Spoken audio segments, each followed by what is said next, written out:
Have you ever gone searching YouTube looking for serious sideways drifting action, or maybe spectacular crashes or crazy stunts? Then put down that keyboard, grab your favorite energy drink, because the next hour is going to be insane.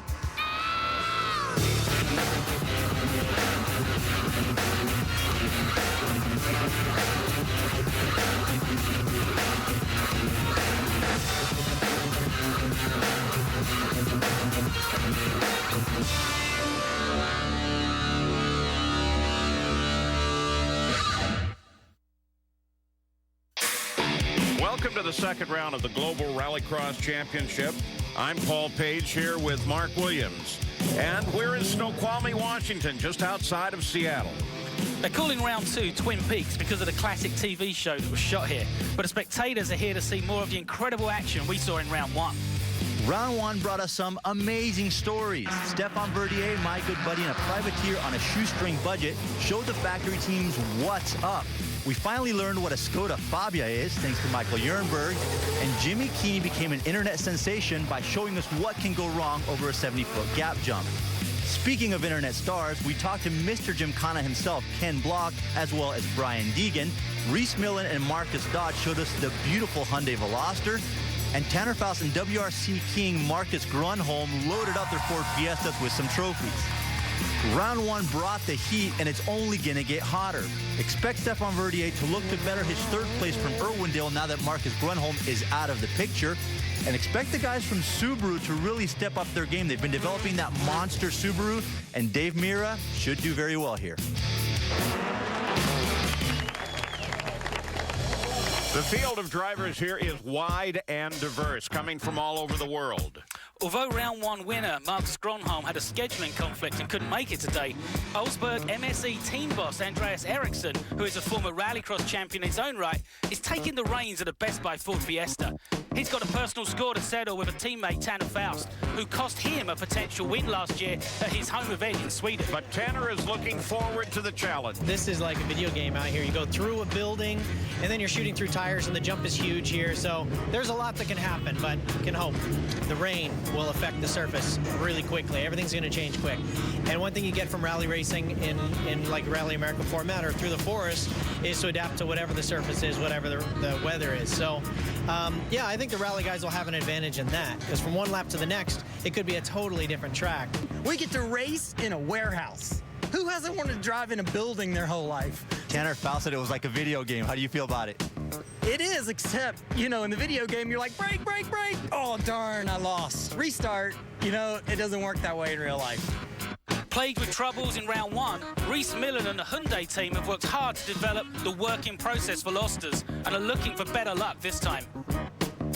Obviously, this is only 2 weeks since Irwindale, and we threw a trip to New Zealand for 6 days and a drift event in between it. So the guys have been super busy, but the improvements that we focused on were only 2 elements, and they're working superbly. We tested up here on Wednesday, did a prep yesterday, and I think our speed's already showing today that we're a lot more competitive. And while Team Subaru certainly wowed the crowds in Irwindale, fighting through broken suspension bits all the way to the A main, for round 2, Dave Mira is looking for less drama. You know what, I'm psyched. You know, the car's amazing. The STI is dialed. It really is. And, you know, we said we've done some work on, you know, some of the setup, but I think working on myself as well and being a little bit more confident, knowing the course, and it feels awesome. So, I mean, I'm psyched. It feels amazing. Those are the players. Now let's look at the playground, the track here at Dirtfish Rally School. The track here in Snoqualmie is broken down into 5 major elements. Here is the start. The cars will start and accelerate into the first element, which is the funnel. It's called the funnel because while up to 6 cars may take the start, turn 1 is only wide enough for 2 of them, so you can expect some action there. The funnel leads to the boneyard, the first dirt section of the track, with a very unforgiving concrete barrier on the outside, through the S's and across the start-finish line. The cars enter the warehouse, a 700-foot tunnel. The cars will hit speeds upwards of 120 miles an hour before hammering the brakes, grabbing the handbrake, and sliding sideways through the 90 right at the exits. Then it's decision time, Joker or standard lap. This time there's a twist, the Joker still has to jump, but here the Joker is actually a shortcut rather than an extension to the track. Ooh, made it.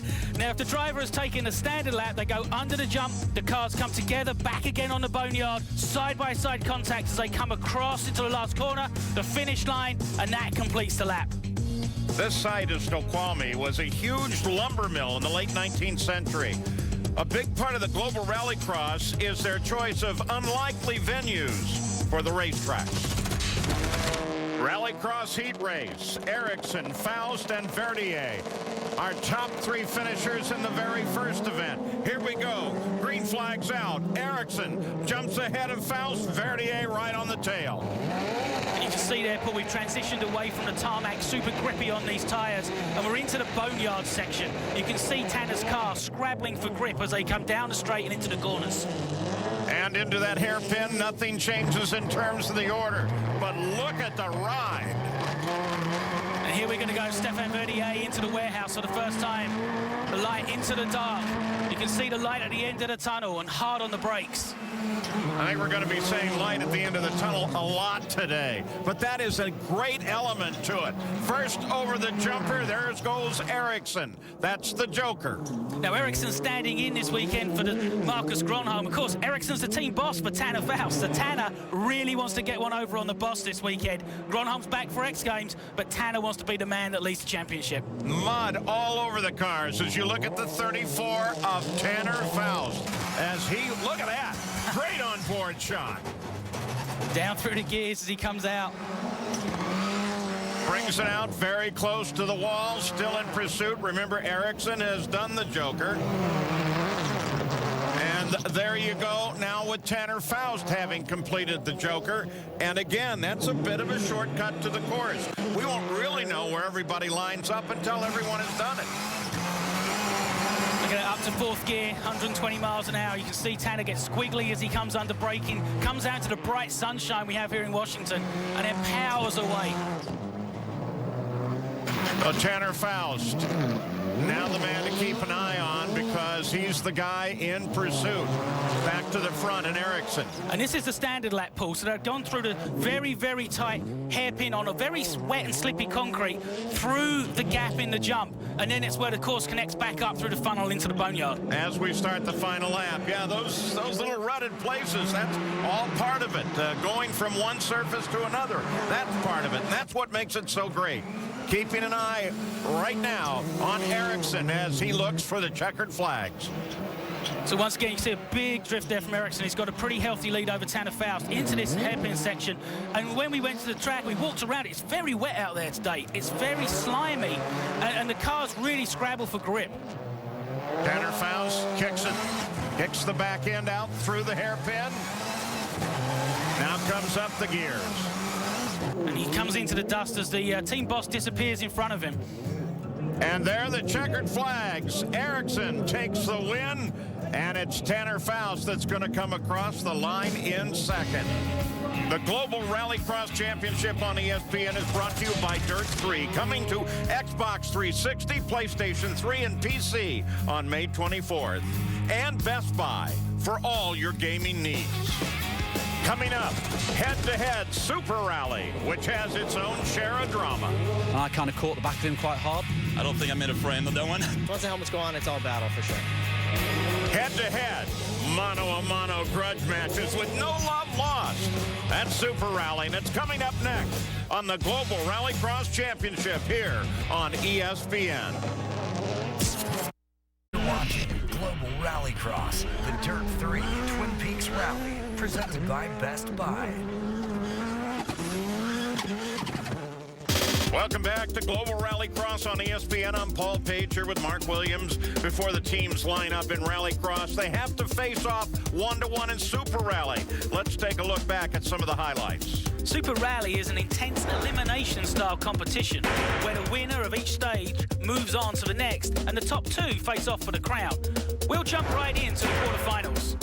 Ericsson versus Keeney. Now, when you look at this matchup, you're talking a privateer against one of the best in the business. That man right there, Ericsson.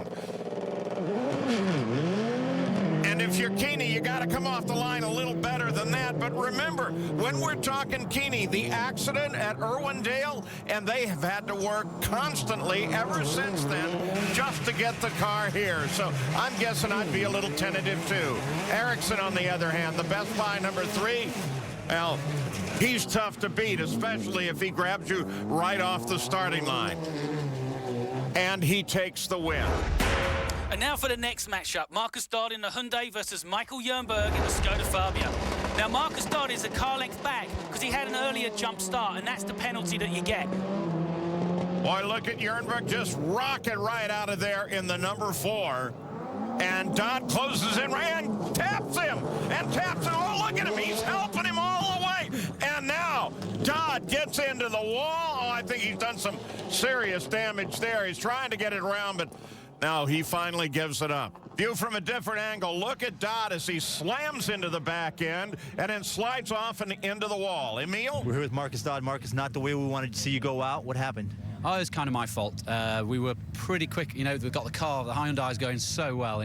We nearly had him on the line. Then going into there, he just sort of stopped mid-corner. And I kind of caught the back of him quite hard, which I think snapped the steering arm, which then just dragged me into the K-rail, which then completely ripped the wheel off. So game over. But it's my fault, so, you know, I can't. It's my fault. Well, thank you and better luck tomorrow, Marcus. We'll try. Back up to you guys. Up next, 2 factory cars, 2 Hollywood stuntmen, Tanner Faust and Reese Millen. And this should be great. The Hyundais have done a lot of work on the launch control, and you can see that Reese gets off the line a lot better than he did in Irwindale. Now, Reese is taking a wider line into the boneyard to try and come up the inside of Tanner. Oh, he almost managed to pull that off. Tanner just very, very slammed the door in his face. You can see that Reese has got a few vision problems there. Now, as they come through the warehouse, remember, 120 miles an hour in here, coming down. The other big change the Hyundais have done this time is they've actually put smaller brakes on, because they found that smaller brakes heat up quicker, give them a lot better advantage. So great strides by the Hyundai, but it's Tanner Faust with the concentration over the jump on the Joker lap, coming into the boneyard, who really has put his Ford Fiesta in a stamp on this Super Rally competition. Tanner Faust off the final corner toward the checkers. Now, at the same time, Millen is eliminated here, but you'll see him back again in Rallycross. Here is Stefan Verdier and David Mira, both in Subarus. Remember, Verdier's car is the one he builds in his driveway at home versus the mate of the Subaru factory team. And already you can see that these guys really are giving it up, and Verdier's on the inside. Verdier just comes down that inside and goes right on past him. Good move. That's not what Mira wanted to see, though, and we know how competitive Dave Mira is. Into the warehouse for the first time. Stefan Verdier is in front. Another chance to pass right here, but no, he's not even close enough. Gives it a shot. Still trying to get that windscreen clear as well. Verdier, number 12. He goes for the Joker. And that Subaru always flies just so well. We saw that at Irwindale. It flies beautifully. Well-balanced car. It's really well-balanced. And Dave Mira comes out, and look at the back of that Subaru. He's giving it absolutely everything. Now David Mira goes for the jump. Little nose heavy, and he is still going to be behind Verdier. He's all over the back of Verdier. He's not got much left to do it, but let's see what he can do here. Oh, they get together, and look at that. Mira slams off of him, tears the front of his car up, but he takes the win. Now remember, this is Super Rally. You've got to bring the car to the line and be ready to go for the next race. And that's what they've done. And look at that. It's a rolling junk pile, but it's still rolling.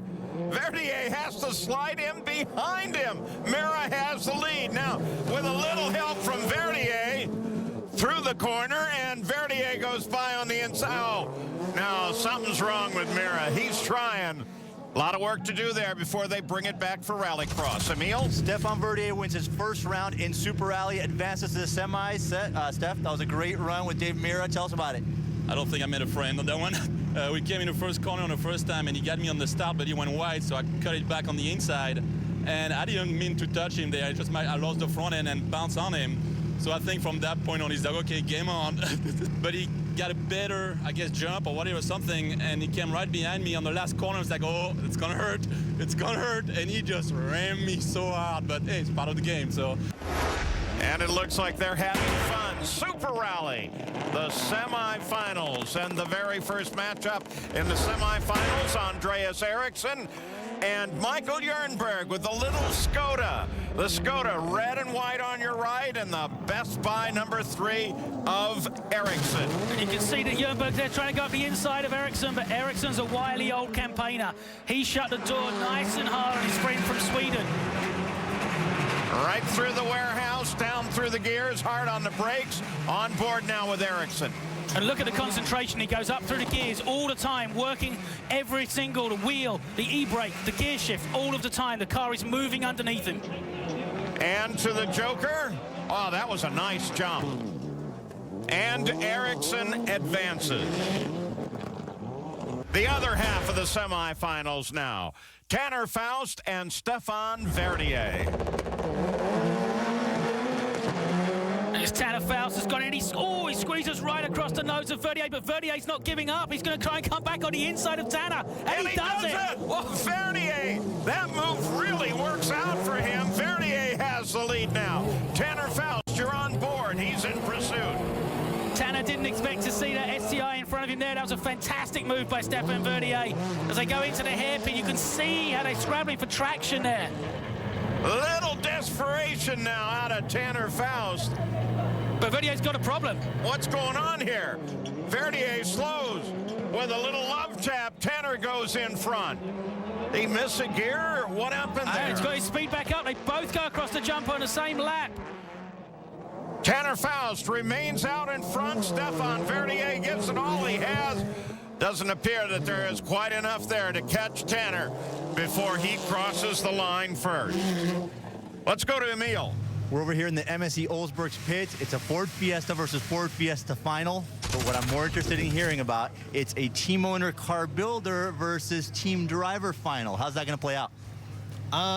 Yeah, Andreas knows everything there is to know about these cars. I mean, he's literally built them hand by hand. He's a former champion in European RallyCross, and I don't know. If you're asking if there's any team orders, I wish. You know, it's going to come down to the start, and it's going to come around the exact same tires, same car, same boost, same everything. If you can find those grooves perfectly, the person that gets to turn 1 and is able to maintain their line through turn 1 in that first corner will win, I think. Tanner, wishing you good luck. I don't know what hat Andreas is going to be wearing. I think he's going to be wearing the race car driver hat, so you can have your hands full with him. Yeah, well, there's no love lost. Once the helmets go on, it's all battle for sure. Good luck, buddy. Coming up, it's Ford versus Ford, Eriksson versus Faust in the Super Rally final. And the consequences in this run to Champaign will be huge for one of them. Then it's back to RallyCross heat action, where the drivers will stop at nothing to secure a spot in the spectacular A main final. That's all coming up after the break in the Global RallyCross Championship on ESPN. You're watching Global RallyCross.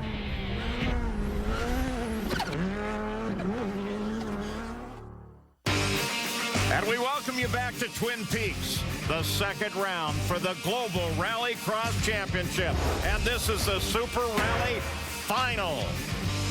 This time it will be Andreas Eriksson and Tanner Faust, teammates in nearly identical cars. And the first car is Andreas Eriksson, the Ford Fiesta versus Tanner Faust. Andreas experienced, Tanner the young upstart. Remember, 600 horsepower, 0 to 60 in under 2 seconds, and now we're ready to go. And we're off now. We're on this important drag race to the first corner. Tanner drifts wide. Now he's going to try and cut up the inside of Eriksson like we saw earlier. Let's see if he goes. Oh, Tanner. Did you see him? I mean, he slammed that. What is that, a tire, a marker at the edge of the course? And Tanner rolls to a stop. No visible damage on the car, though. Let's look at this again. This is from inside. Turns into the corner. Oh, wow. He hit that tractor tire with huge impact there. Look at the pain etched across his face. He's hurt himself. I don't know. Has he broken his arm, his hand? Often the spokes in the wheel will get your hand. And there's a medical team right there as Tanner Faust just stopped it right on the race course. Looks like his shoulder, the way he's trying to move his shoulder. The medic's having a look while Andreas Eriksson celebrates. So Eriksson takes the win, but what about Tanner Faust? It's like a serious situation for him. Emil? Tanner Faust, second place in Super Rally. Fantastic start. I saw that he had a bit of a run on you, but you went wide. You had him back on the inside, and then what happened? I clipped that big tire, that tractor tire with the right side, and it just turned the steering wheel so fast that it just popped my shoulder out. Well, anybody that thinks that drivers are not athletes or that this is not a contact sport, there you are, pretty big injury. Now, are you going to be well enough to drive in RallyCross? I mean, have to try to make it happen for tomorrow. It's, you know, these cars have real quick ratios, so there's a lot of force that goes on the steering wheel. It's not light like a street car. So I'm going to have to try to get something done tonight to get things sealed. I've got an ice pack on it already. I felt to go back in. It took a little while. For some reason, the last time that happened, I had the same vision of Lethal Weapon, where, you know, Mel Gibson is hammering his shoulder against the wall or something. It wasn't quite that dramatic, but still hurt. And hopefully we'll be good for tomorrow. Well, do us a favor, channel your inner Mel Gibson tonight. Get better. We want to see you in RallyCross, all right? All right, thanks, bud. Well, sometimes you're good, sometimes lucky. Either way, winning is sweet. Andreas Eriksson, congratulations. Not the final we wanted to see, but... No, it's good as the day tomorrow also. It was tough, and it was side by side, and I think we get wheel against wheel, and his wheel goes into the other wheel, and his shoulder, I think, jumped off. There's a problem, so he couldn't, you know. Yeah, it looked like Tanner dislocated his shoulder, but he'll recover. But I have to ask you, not to steal your thunder, but is this win more down to the driver or that Best Buy Ford Fiesta, which is now 2 for 2? Yeah, that's good. But I really wanted, as I say, you know, we wanted to make the show, and it's a good day. It's a new day tomorrow, and we'll make a hell of a show. Thank you, Andreas. Super Rally winner. Can't wait to see you in RallyCross. Well, boys and girls, that wraps up Super Rally, but stay around because after the break, we're going to go to RallyCross, and it will be off the hook. Coming up, we'll get up close and personal with Ken Block, and then it's back to RallyCross here on ESPN.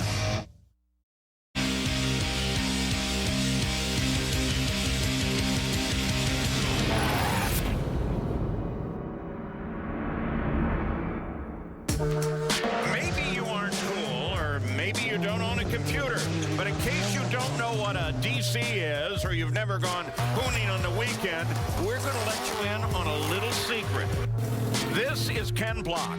He's the founder of DC Shoes and the face of Dirt 3, which is the latest installment of Colin McRae Rally Games. Ultimately, all you need to know is everyone wants to be like him. Wow.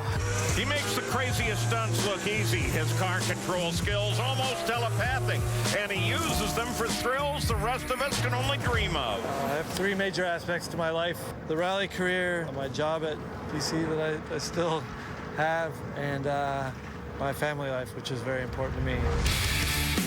When you combine them all into one day, say when I'm away on a rally, that can be a very, very busy day. The jump to the upper echelons in the sport has not been easy for Ken. It's a level of commitment most of us will never experience. It's quite a big undertaking to actually do like the WRC event and attack, 18 stages over 3 days. It's a lot of mental preparation and a lot of physical preparation, proper nutrition, having your body in the right shape, having your mind focused on exactly what you're doing and thinking through everything, and just having the experience to know what works and what doesn't work for yourself. To drive a car at that level in all those different conditions, from the snow of Sweden to the hot desert of Mexico. On a good day, the result is very satisfying, but there are times it can be downright terrifying. Typically there's a bit of sense of nervousness, and if that isn't there, you're not pushing yourself and you're not going fast enough. You've got to be on that edge to be competitive. March 24th, 2011. Practice for Rally Portugal. Ken and co-driver Alex Gelsomino found the limit of that edge the hard way. It was the worst crash of his career.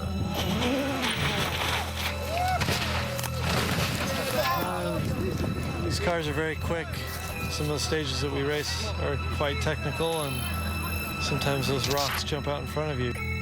Ken and Alex walked away from the wreckage unharmed. Really happy that M Sport and Ford make such grades, and Alex and I were able to walk away from a really big wreck. There's always that lingering in the back of your mind, but you really can't pay too much attention to it. Ken is really kind of taking the thing to a whole, level that nobody thought it could go. And video game physics are ridiculously good. Of course, when you're in the real world, when you go over certain surfaces or you do certain jumps, you get enough internal experience to anticipate what it's going to do to the car. So when you play the game and you hit those same types of surfaces, you're anticipating what's going to happen. And it's incredible how close it's getting to real life now. Outside they bang, but they make it. If you wipe your mind away from the fact that you can't hear it, smell it, feel everything shaking, and try to focus on what you're seeing as kind of being what you're looking out of a windshield, you can really drive the video game a lot like you would the real car, like almost identically, and get the same feedback. If I'm home and, I got a couple hours, I've got the steering wheel all set up, and as creepy as this may sound, I like to get in my own livery and go race against people as myself, and that's kind of a good time, and have at it. It's awesome.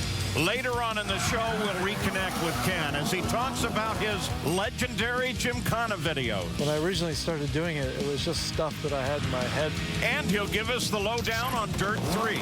It's crazy to me to see my car on the cover of an amazing game like this. All that and a whole lot more Rallycross action when we come back. Stick around. He's only not even done with page 1.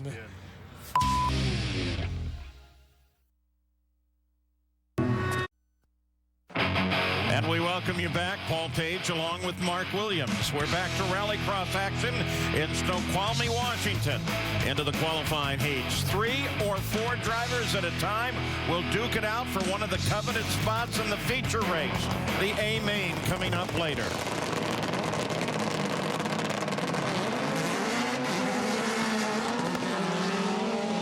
Oh, hey, look at this. Into the heats out front. There is the 3. Andreas Eriksson, Tanner Faust right behind him.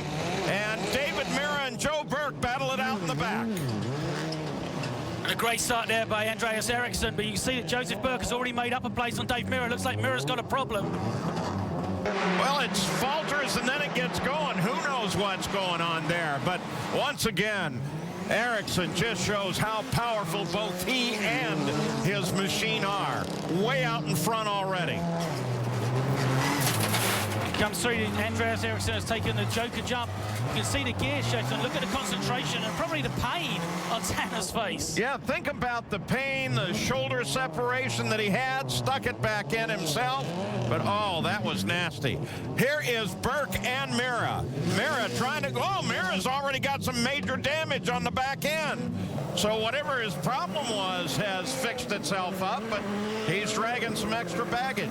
Yeah, I mean, Dave Mira likes to take parts off this car as he goes around this track, and the rear bumper now is coming off, but that car's back up to speed. Remember, this has gained a lot of competitiveness since the last time we saw it at Urbandale. It's a lot closer to those Fords. And the change from dirt onto the concrete pavement. Mira swings the back end around. Here comes Joe Burke. And we take you back up to Tanner Faust. Tanner's trying to close that gap now to Andreas Eriksson at the front. Remember, Rallycross is on times. 2 laps to go. He's got to find a way to gain some more time. But Mira is coming at the back pretty quickly there. On board with Tanner. Again, the run through the warehouse. Down, second gear. Yanks the brake, hits the back end. Oh, that's spectacular. Here comes Mira, the 40 car in pursuit. There's a great amazing jump there by Mira. That looked very, very fast. Absolutely nailed it. And once again, that car, it just looks a lot more controllable than what he had in Irwindale. And you look at that dash of Mira. I mean, that's pretty Spartan. That's all he needs. Yeah, remember, no speedos in these cars. They are going on pure feel when they go over that jump. They've got to judge it on how the car revs and how the car feels every time. In fact, I wonder how much they actually look at the RPMs. They can mostly do that by ear. They can. We see Tanner's catching up Joseph Burke as they come into the warehouse now. They come out, you can see Tanner slides the car there, and Joseph Burke's gone wide. Joseph Burke had a problem coming out of the warehouse. Let Tanner Faust through. Looks like he's broken his window in the process. And here comes Tanner as he looks for the Joker. But where is Mira? And there's the answer. Mira's got in front, so he's recovered from that terrible start. He's found enough speed to overtake the Fiesta with his jump. And look at that. Mira comes across in second, and Tanner will finish in third. Let's go to Emil. Thanks, guys. First heat of Rallycross complete. Tanner, you look like you were lined up for second place. What happened? Well, Mira just put in some blisteringly fast laps, you know. I was sort of struggling a little bit for the first half in Andreas's mud there, and came around that last lap, saw Mira take the jump and come right in front of me, and that's that. Good luck out there, Tanner. All right, thanks. Next heat, Millen, Burton, Verdier, and Keeney.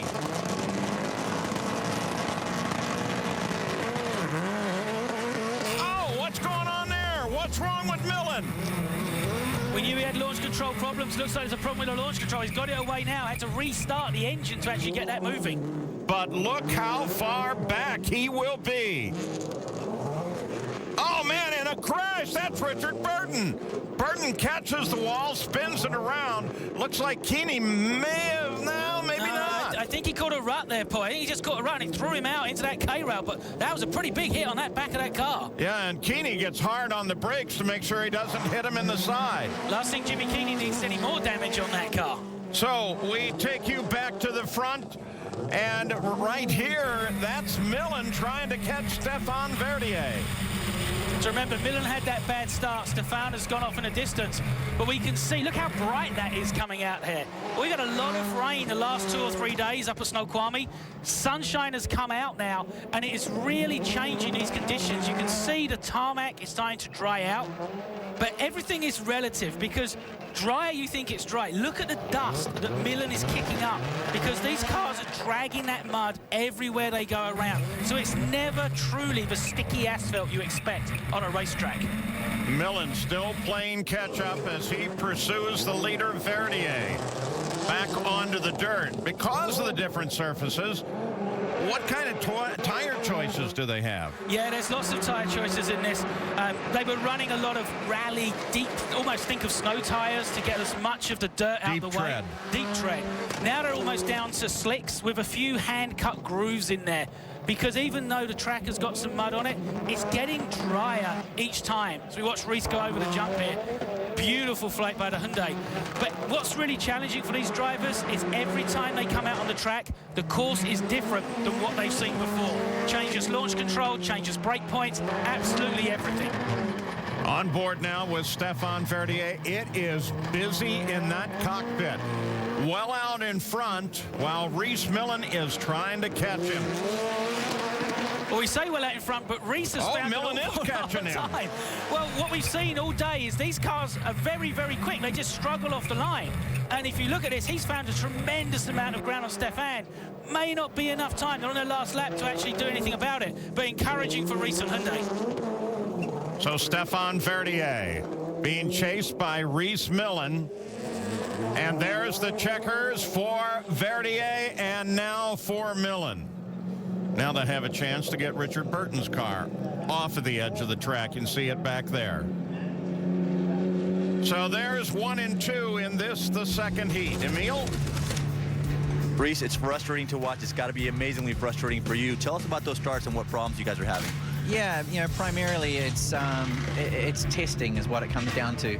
You know, we came up here to do a lot of testing on Wednesday, and we got the start balance right on the launch control settings and gearing, but that was in the wet. And yesterday was in the wet, and the starts were good. Now that it's dried out, the threshold is just not there enough to give me any leeway. What we demonstrated there is we are actually fastest on course when we go. We're a second quicker than everyone in that heat race. So the car's good. It just needs a little bit more refining. Reese Millen, we're rooting for you, brother. Back to you guys. Coming up after the break, we'll have a look at the highly competitive entry-level two-wheel drive class. And then it's back to more Rallycross heat action here on ESPN.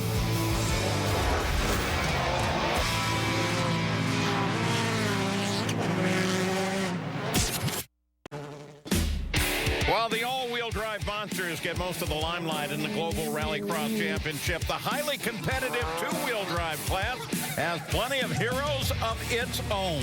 The drivers come from as far away as Sweden, and those who have made the trek have plenty of local heroes to contend with.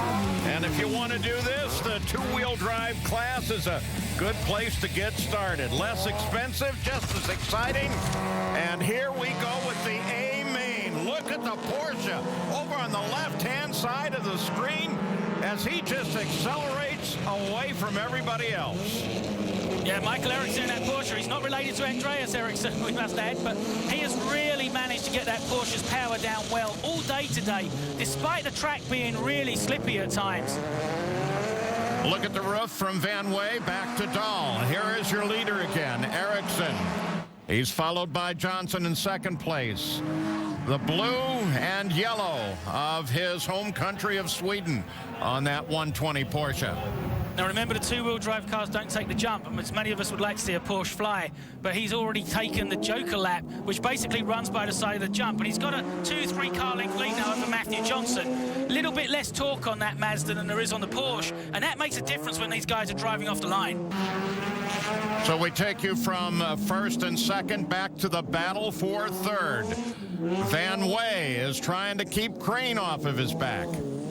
Cody Crane's a local rally driver from Pacific Northwest, and that Honda CRX is a well-developed car against a 2-litre turbocharged Ford Focus. Really shows you how you can get into this formula with some cars that look pretty unsophisticated but drive really, really fast. You know, that may be something you and I can build. You want to build one up? Sure, I'd love to. Ah, this would be so much fun. Two-wheel drive, the starting point if you want to get into the Global Rallycross Championship, and we continue to watch Van Wey as he currently occupies third. Cody Crane comes through that boneyard. You look at from Dylan's camera, and you can just see as Dylan's got a slightly heavier Focus against a very lightweight, well-developed CRX, and Cody Crane just eats up the ground every time they go through the loose section, but once they get back onto the asphalt, Dylan's just able to use that power in that Ford motor that little bit more. What a great show these two are giving us in that battle for third place.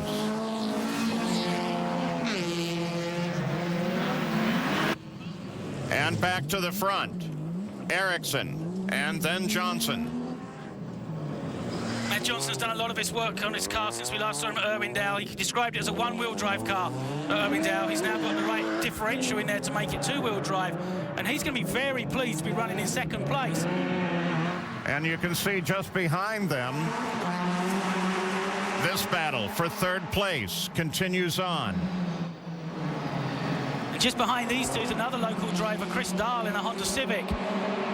You can see the gap that Dylan Van Wey eats out every single time, and then just watch Cody Crane slides out of that corner, giving it absolutely everything. But as they come down through the S's, Cody touches the brake with his left foot and eats up that gap. Look how close he gets as they come through this section.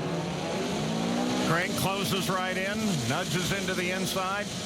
Now goes to the outside of Van Wey, into the hairpin. Crane, can he duck the inside? He taps him. And back to the front and to the checkered flag. Eriksson is the winner of the A-Main. Johnson in second. And then this battle. Who is going to come home third? Well, it turns out to be Van Wey, though they gave us a great show the entire way. Michael Eriksson, some would say you brought a gun to a knife fight, but hey, you won the fight. How was it out there? It was okay, but it's very slippery for this car. I like dry conditions much better than this. I'll be back to Colorado and kick some butt again. Well, coming up, we're back to all-wheel drive heat action, and time is running out for the teams to qualify for the A-Main. In the run to the top of the podium, the action gets more intense. And this is RallyCross. You bet it is. More Global Rallycross when we come back. Welcome back with Mark Williams. I'm Paul Page. We are ready to go with all-wheel drive action at Twin Peaks. And the fans are ready for the action as well. In the next heat, there they are on the line. Closest to you is Joe Burke. Art Gruszka in the center, and there is Tanner Faust with a sore left shoulder.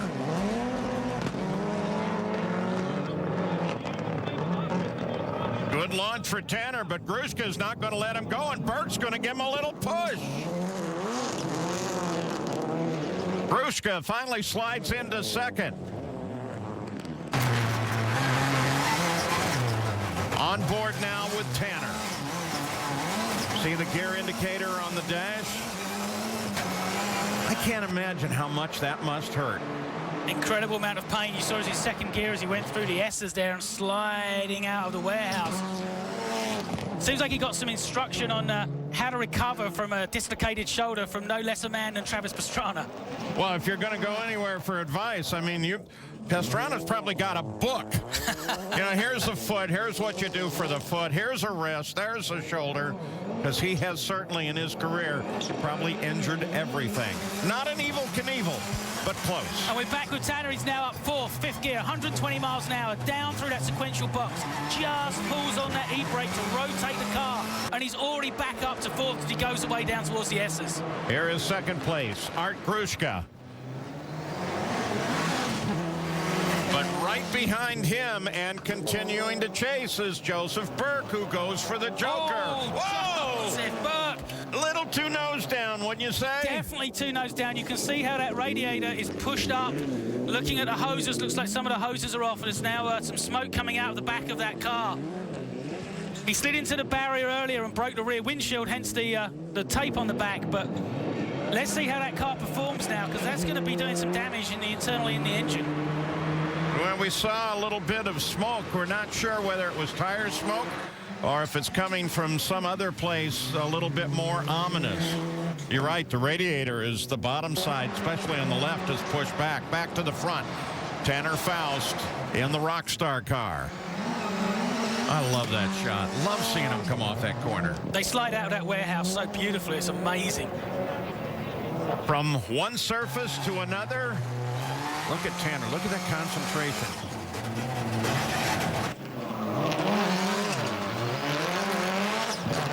Using his drifting as he comes through the hairpin section. But the real battle's going on behind him. It's the battle of the Evos between Burke and Gruszka. Tanner is now just racing against the clock. Remember, it's Rallycross, so he's got to put the best possible time in that he can. Here is Gruszka on the jump. Does it well, does it nicely, and you saw where Burke came out relative to him. So Gruszka's taken an excellent jump. He's got in front of his teammate Joseph Burke as the smoke really gets bad now. Yeah, it's done now. It is done. Oh, that's too bad. Burke had a good run going, but you saw Gruszka there at the last second with the jump. So you have Tanner Faust as the winner, Art Gruszka in second place, and Joe Burke. This jump kind of did it in for him. Just too short on the jump. And four on the line again. It's Jernberg, David Mira, Reese Millen, and oh no! Once again, Reese stalls it. Problems with that launch control there again from Millen. He's going to have to come from the back.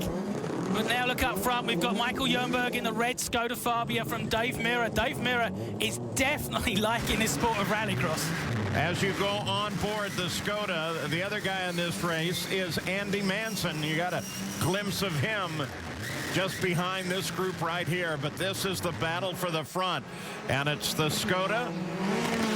And then it is David Mira. So Jernberg's turning to take the Joker jump for the first time on the first lap. Lovely jump there from Michael Jernberg. Remember, it's a lot shorter that way, so this has given him a nice lead over Mira. Mira's got to really keep focused now on closing that gap down, but remembering that Manson is pretty close to him as well. Again, back to the front and back to the warehouse. Down through the gears, grabs the brake, pitches it sideways. Boy, that's so pretty. Here he is, David Mira. Currently runs in second as he runs through the warehouse. I think it's interesting. Mira really doesn't push it coming out of there. I think that concrete wall has got his attention, and it should. Mira on the jump. And you see that as Reese passed underneath? Wow. So Mira's jumped his way back up to second place with 3 laps to go, taking over Reese Millen. And now, if you think the top 3 cars have all taken a Joker jump, now it's a clean race to the flag. Good view of the Red Bull car of Millen. Here comes the Skoda, then Mira. And I think you can see that Dave is getting very excited in that car. It's starting to get a little bit more sideways than it was earlier. But he can see the back of that Fabia getting closer with every second. Jernberg drifts a little bit wide in the hairpin. Mira takes a tighter line, and you can see visually that gap is coming down. 2, maybe 3 lengths now as they turn into the funnel and across the tarmac onto the boneyard. David Mira trying to close on Michael Jernberg. And here for the jump is Manson. Oh! He runs it short, flips end over end. Oh, my goodness. Andy Manson, is he all right? That was absolutely huge. Well, he just didn't have the power to make the jump. What's going on there? And Mira's hit the wall. Mira's hit the wall in the warehouse and then hit the wall on the outside of the warehouse. The wheels rolling away from the car, so Dave Mira's wrecked it in the wall. And Reese Millen goes around him. We have 2 situations. First, Andy Manson. They say he's okay. There's some good news. And David Mira, who slammed the wall coming out of the warehouse. We're here with Andy Manson. Andy, hell of a way to go out. Yeah, it's very difficult for me now because my car is crashed, and I'm put the second gear to the jump. It's no power. I don't know. Maybe the turbo or the fuel. I don't know. But for Mitsubishi Lancer, the best speeds are 100 km/h, and stop the car at 70 km/h and crash. Well, most importantly, you're okay. We're going to see you back hopefully for Colorado. Get the car fixed. Yeah, thank you. And this is RallyCross. Good luck, buddy. Thank you. Bad luck for Manson, but also bad luck for Team Subaru, facing that much damage and not a lot of time to fix it. Some teams would just pack it in. Not these guys. No, these guys are Rally Team Subaru. These are world-class guys. They've done better things than this in a shorter amount of time. They'll get that car back out. But can they get it repaired in time for the B main? Coming up, we'll touch base with Ken Block. And then it's the last chance qualifier, the B main. It's all on the line for the teams who want a shot at the feature. What sort of shape is Team Subaru in? We'll find out.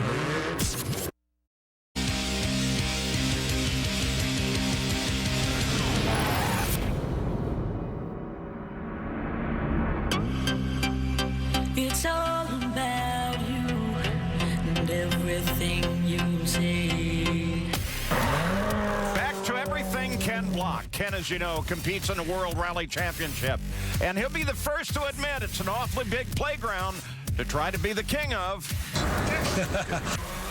Where he is the king is on the internet, more specifically YouTube, whereas Gymkhana videos have not just made a splash, they've made 30 million splashes. The funny thing about the Gymkhana videos is obviously now there is more of a sort of a marketing thought behind it, but when I originally started doing it, it was just stuff that I had in my head that I wanted to try with the car in a Gymkhana course. And when the first video, was put online and had such a huge viral success, I was really quite surprised with it. Like, I enjoyed watching all that. I enjoyed doing it all. It's the type of driving that I like to see. It's very fun. I'm a lucky bastard that I get to go do this stuff and just try and come up with unique situations and very difficult things to do with the car and go out and do it and put together fun videos. And I'm glad that so many people enjoy watching it.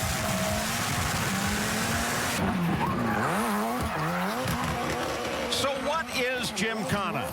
Well, it goes something something like this.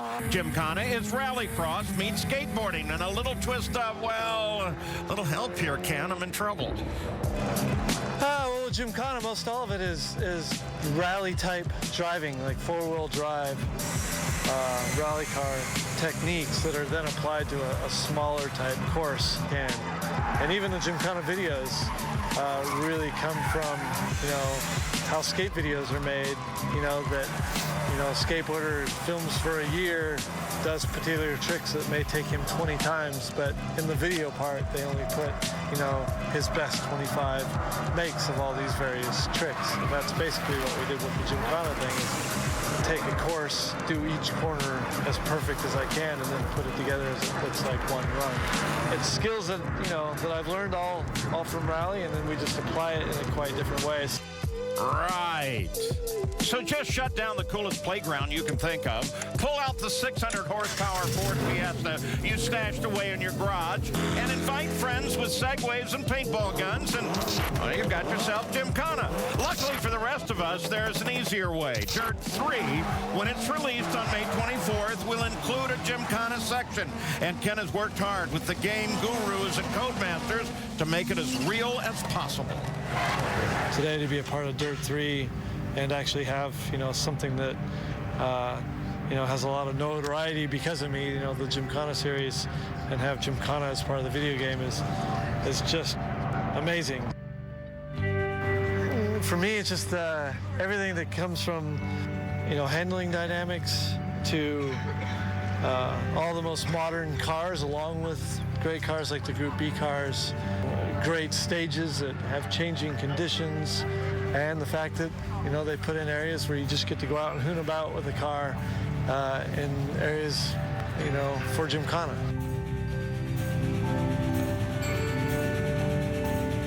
It's a really big deal to me to be a part of this series that really started with Colin McRae. He had a great personality, but in my mind, it was really his heart and his drive and how hard he drove. He just drove flat out as much as he could. That really inspired me. It's all that put into one package that really made Colin McRae who he is. I'm just blown away by the fact that I actually get to have as much input on the game as I do. Car dynamics and setup and tire grip, all those types of things. And say, I don't like how it does this or that, or, my Gymkhana card, does this when I do this. And they're able to take that feedback and change the dynamics of how the car plays in the game. And that's actually a lot of fun being on the inside on something like that. Codemasters already does an incredible job with the game, and to be able to have some sort of input and help make it better is just amazing. And it's just crazy to me to see my car on the cover of an amazing game like this. So there it is. All of the dirt you could possibly want on Ken Block. When we come back, it's back to rallycross action and the B-Main Last Chance qualifier. Stay with us. Welcome back to the second round of the Global Rallycross Championship. We're gearing up for the last chance qualifier. And Team Subaru has pulled off a miracle in getting their car back into competition. Brother, I owe you an apology. I said, see you in Colorado. I can't believe your boys got this thing done. Are you ready? I'm ready. I've never wanted to race so bad, and honestly, those guys worked so hard and made it happen. Obviously, if it wasn't for them, I wouldn't be here. I am so... I've been driving good. I don't want to let it go. I don't want to get on a plane tonight and gut it that I couldn't make it finish. So we want to see you kick butt. So do your thing, chicken wing. Get it done. Thank you. So here we go. The key here is to win. Look at that animated wreck that David Mira is going to drive. He's driving it off the line very, very well, but it's Reese Miller who's finally got that launch control working as Gruska goes wide. Oh, I thought Gruska was going to lose it there for a second. He comes into second place. That's Burke just ahead of David Mira in third. Your leader is Reese Millen. Remember, third's no good. You've got to be winning this race if you want to go through from the last chance qualifier to the A-Main. And it's Millen that looks like that's the man that wants to do it right now. In through the warehouse. And very carefully out, keeping it off of that wall on the exit. Boy, look at the lead that Millen's are. And Grushka, what's going on here? He's slowing down. Looks like Grushka's got a problem as we go back to Millen. Millen's coming up to the jump now. Right on the first lap, and just that easily, Reese Millen takes the jump. That Hyundai is well out in front now. Remember, Reese said earlier to Emil that that car is getting quicker, and he believes it's the quickest car when it actually gets off the line. But look at Miro, the team that have basically replaced almost every single part on that car, whether it was from a roll this morning in practice with the hood, to drive shafts, to rear subframes, to panels. If you name it, that car's had it replaced during the course of the day. Is there some sort of rule on what the minimum has to be there and call it a car? I don't know, but Dave's putting it to very, very good use. He's got up to second place now. He's got to find a way to catch up, though, to Reese Millen. And if anybody can do it, it's David Mira that can get that job done. Into the hairpin, you see Millen, one turn ahead of him. And this is kind of a desperate drive because you're driving to win. That's all that really matters here. And he owes it to the team, as he said he doesn't want to get on a plane tonight not having raced, and he owes those teams several beers to getting that car back out. So now let's see what Dave can do on that gap with Reese Millen. Reese is driving beautifully as he brings the car back into the warehouse. Both of the cars have had it. What is this? What is this? What's happened to Mira? The problem with Mira, it looks like he's down in gears now. We do know they had to change so much on that car. They had to mess with the ECU and the electronics to be able to do it. Let's see if it's picked up again. No, he is not quick to that, but now he starts to accelerate. Now, yeah. Still no energy there. Oh, this thing could be over for David Mira. Look at the dash. Yeah, that looks like it's a problem with the ECU, and the dash is displaying the lights like that. But now he seems to be picking up again. So it's an intermittent problem. You know, Dave drove with 3 wheels when he was at Irwindale. Now he's going to drive a car that keeps cutting out on him. There you have it. He loves adversity. Does well against it. So Reese Millen in the number 67 Red Bull Hyundai with now just 2 laps to go in this last chance qualifier. And barring any other issue, he will go on into the feature. But that's that barring any other issue, because as we've seen, especially on this course, there are a lot of issues underneath you. Yeah, Reese likes doing it the hard way. If you remember at Irwindale, he won the last chance qualifier there and got into the A final. And then unfortunately had a spin that cost him a good result. But this time he wants to get in the A final and make sure that the result comes through for that Hyundai team. And for Reese Millen, who I suspect didn't use launch control on the start here because he came off the line well. This has been a bit of a cakewalk. That car is blindingly fast once you leave the starting line properly. Yeah, the Hyundai team have done a real lot of work, and it's really coming to pay now for Reese, which is great. So there is Reese as he continues on and starts his final lap. We look for Dave Mira, who has had more than his share of trouble. Parts falling off the car all throughout the day. And then obviously something electrical that slowed him down. There's Mira. Seems to be running well now. Power's back up. This is his favorite corner of the weekend. Remember, this is where he got it all wrong last time. The Subaru team breathes a sigh of relief as he comes through there. Dead right there.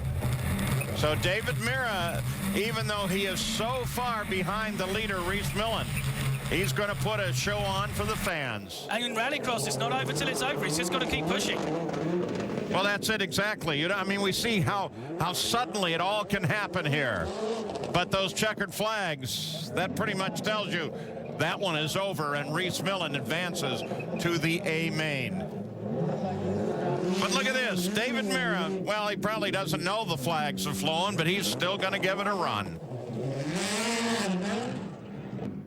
We'll go back and look at this start over on the far right of your screen. Look at Mira as he tries to sweep across.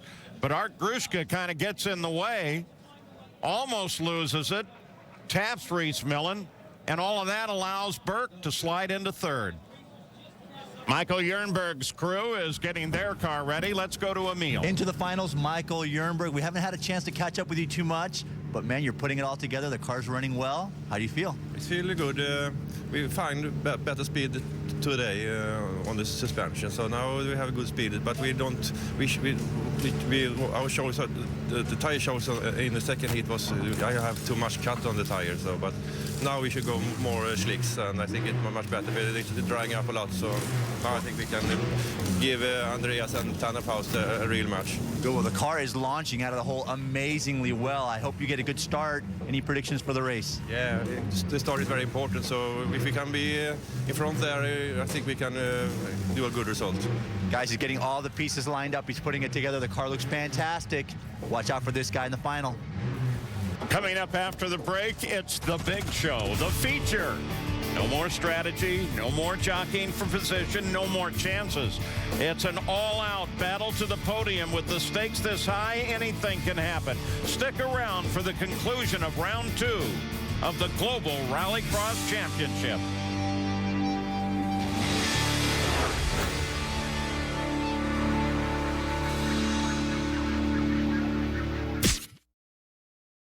This is it. We're down to the feature where the top 6 survivors will duke it out for the ultimate bragging rights. Fans are out in force to cheer them on. The Global RallyCross Championship is brought to you by Dirt 3 and Best Buy for all your gaming needs. All right, this is it. On the line, there are the 5 that are about to duke it out, and you'll notice another car back behind. But we'll start with Andreas Eriksson in the number 3 Best Buy car. Then we've got Tanner Faust in the Rockstar Ford Fiesta. Yeah, how about this one, though? Stefan Verdier, the 2006 Subaru STI. And then we have Michael Jernberg in that unusual little red Skoda Fabia, which is so fast off the line. And been doing a great job with it. And then, of course, the number 67 Red Bull car of Reese Millen, whose launch control is a little questionable, but otherwise it's very fast. And a promoter's option. The fans like this driving so much.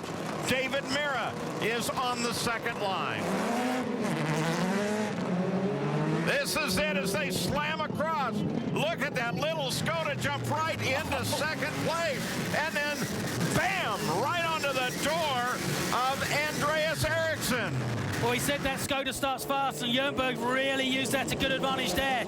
But as we look at the field come through the S's, it's the Ford Fiesta, the Skoda, the Ford Fiesta again, then the Crawford STI, and then followed through by Reese Millen, who got off the line again well, but through the warehouse for the first time. Look at Tanner Faust as they come out from the warehouse. So it's Eriksson, and then Jernberg, and then Tanner Faust. They go for the jump. First, second, third. The top 4 all go for the jump on the first lap. And Michael Jernberg, now we have to remember this, that Michael Jernberg hasn't taken the Joker. So the rest of the cars are through, and Michael's running a lonely race at the back. Probably a smart move, trying to keep out of everybody else's battle and run his own race. Interesting tactical play. And you know, in the Global Rally Championship, they're all trying to figure out what these tactics should be. Yeah, definitely, but these guys are away now, so let's see what Tanner Faust can do. He followed that blue and yellow car an awful long time at Irwindale. He got the better of it. See what he can do now, if he can actually bring it home in the final ahead. Well, and don't forget, he's driving with what has to be a horribly painful left shoulder that he suffered when the wheel literally yanked out of his hands and yanked his shoulder out of its socket. There's Tanner, the 34 Rockstar. Very, very close to his team boss. They're going to race together all over Europe this year. He wants the bragging rights as they go into that. Eriksson gets a little bit sideways there. What a view to look out the front there and see the competition. Andreas Eriksson, now you take a look back from his car at Tanner Faust. And on board with Tanner. You know, there's the other thing I like about the series, brake lights. You can see when they're getting on the brakes. But you also know their right foot's always on the accelerator while they're on those brakes. I'm still not sure they've defined the minimum required number of parts to actually make it a car, but we'll see where that goes. Stefan Verdier's in a fine third place. Remember, this is a car built in the driveway. This is not a factory car like the Hyundais, the Subarus, or the Fords. And Stefan's doing an amazing job. And back to the front. Tanner Faust still in pursuit. The question is, where's Michael Jernberg? There's 2 laps to go. Yeah, that's the key. Problem there for Ericsson. What's going on here? That looks like a left rear tyres down, Paul. The way that handled coming into the warehouse. Oh, yeah, look at that left rear. So now there's a sick Fiesta in front, and Tanner now can hunt that animal down. Let's see where he comes up on him. Ericsson's not going to give it up. He keeps it going. He gets off the side of the course. No grip there on the left rear. But look, he comes right back on. But now he's chasing Tanner Faust. And he's got 3 wheels on that car. I mean, that's not going to be fast enough to, well, who knows? Can he even finish the race with 3 wheels on the car? Well, once again, and we've said it before, you got to stay out there. You don't know what's going to happen. Oh, Mira catches the wall again. So Mira's hit the wall on that back left. We've seen him break that up so much today, and he's going a little bit wide. And no! And again, Mira right where he did it before. And now, once again, there's no left rear wheel on that car, and he's carrying on at full speed. So we have 2 3-wheelers on the course now. Mira being one. I think that's probably it for him, though. And I think while Mira's been doing that, Jernberg has jumped over the top of Andreas Ericsson into 2nd place. So now Jernberg has got about a mile to chase down Tanner Faust for that victory. So that strategy of holding off has worked for him. He kept out of all the chaos, everybody else's race, and he can just focus now on catching Tanner Faust. Yeah, that leaves you totally in the clean, so you can drive where you don't get a lot of TV time, but you can do what you want. Here they come, 1st and 2nd. Tanner Faust, is he going on to a win? Remember that shoulder and the injury, and he's missing a few parts too. I'm sure that pain is eased right now, or he's in front of that little red Fabia. It's the kind of thing that when you're racing at full chat, you don't even notice that kind of thing. But no rear bumper on the Rockstar car either. He'll leave a lot of parts here. Tanner Faust, through the pain and all, Tanner Faust takes the win. David Mira still on the 3 wheels. And still on the power. Yeah, I wonder what the crew's going to say to him. I think I'd park that short of the finish. I don't think I'd take that back to the crew. David Mira is a showman. No question about it. All right, so we've seen the feature. The crowd loved every minute of it. And it's Tanner Faust that has the win on a race that had a lot of interesting tactics in it as well. And he celebrates with a few donuts. Just as in Irwindale, it's a Ford in victory circle, except this time it's the Rockstar Fiesta. T. Faust, how'd you do it? Well, my teammate got a flat. Come on now, take some credit. It was really brutal, and I kind of made a decision to follow Andreas off the jump. He's been fastest everywhere, and then I saw Andreas got the flat, and I was thinking, I don't know what he's going to do. Is he going to try to keep going, and he pulled off to the side, went by him. Well, you probably couldn't see it from the car, but it was absolute craziness at the end. We had a car on fire, we had 2 flats, and you come through and take the win. Unbelievable, spectacular driving. Congratulations, brother. Thanks, Emil. Yeah! Woo! Ooh, that's the bad shoulder, Emil. What are you thinking? Tanner Faust, more pain, and we caused it. Andreas Ericsson, 3rd place podium. Not where you expected to be, probably not where Marcus Grönholm won at his Best Buy Fiesta. What do you think? I would get an SMS from Marcus and said, couldn't you do better? You know, I trusted you, you know. So I get one yesterday and he was happy. So, you know, concentrate for the next race. But I did a good job and I'm really, really happy Tanner did it. And I was really worried that I should stall him because I saw him behind me and when I get the puncture, was like, oh, So I didn't know how close he was. I tried to push as hard as I could, and I actually missed the road. And then he could just blow by. So I didn't think I slowed down anything, and that's what needed because Jernberg comes like a, the fireball coming in there. So it was like, no, come on. Well, good result, fella. No offense, but we can't wait to see Marcus Grönholm in the car back in Colorado. Maybe he'll do better. Excellent. Michael Jernberg, 2nd place. You finally put it all together. Tell us about your run. it was very good. I could do a good start in the final, and the car works very well on all the laps. So yeah, we had some mechanical problem earlier today, but now the car works very well. So I'm very happy with the second place. Well, congratulations. It looked spectacular. Moving on to the winner, the man of the hour, Tanner Fouls. Hey, some athletes going back a ways, but Michael Jordan had one of his best games when he was injured. You're injured. How much credit do you want to give to that shoulder for the win? I don't know. My shoulder and I aren't very good friends right now, but it's they made for a little bit of a longer day. But I just was fortunate in this race, I think, because Andreas was the quickest car all day, and he just had a flat. I just saw him getting super sideways in just the worst places possible to be sideways, and I knew there was a problem. He was nice enough to pull out of the way. Didn't really slow me down. The finish, I don't know how close it was, but I could hear my spotter screaming in my ear the whole time coming around the last couple turns. So. What a blast. It was awesome. Well, congratulations, my friend. Get that shoulder better, all right? Kids, that's it. The second round of the Global Rallycross Championship from Twin Peaks, done and dusted. Now, I don't know about you guys, but I love this stuff. This is better than Shark Week, and I absolutely cannot wait for the next stop in Colorado. Hope to see you there. Yeah, just don't smack Tanner in the shoulder again. Join us Saturday, June 25th at 9 o'clock for the Global Rallycross Championship with Marcus Gronholm, Brian Deegan, and Mr. Gymkhana Ken Block.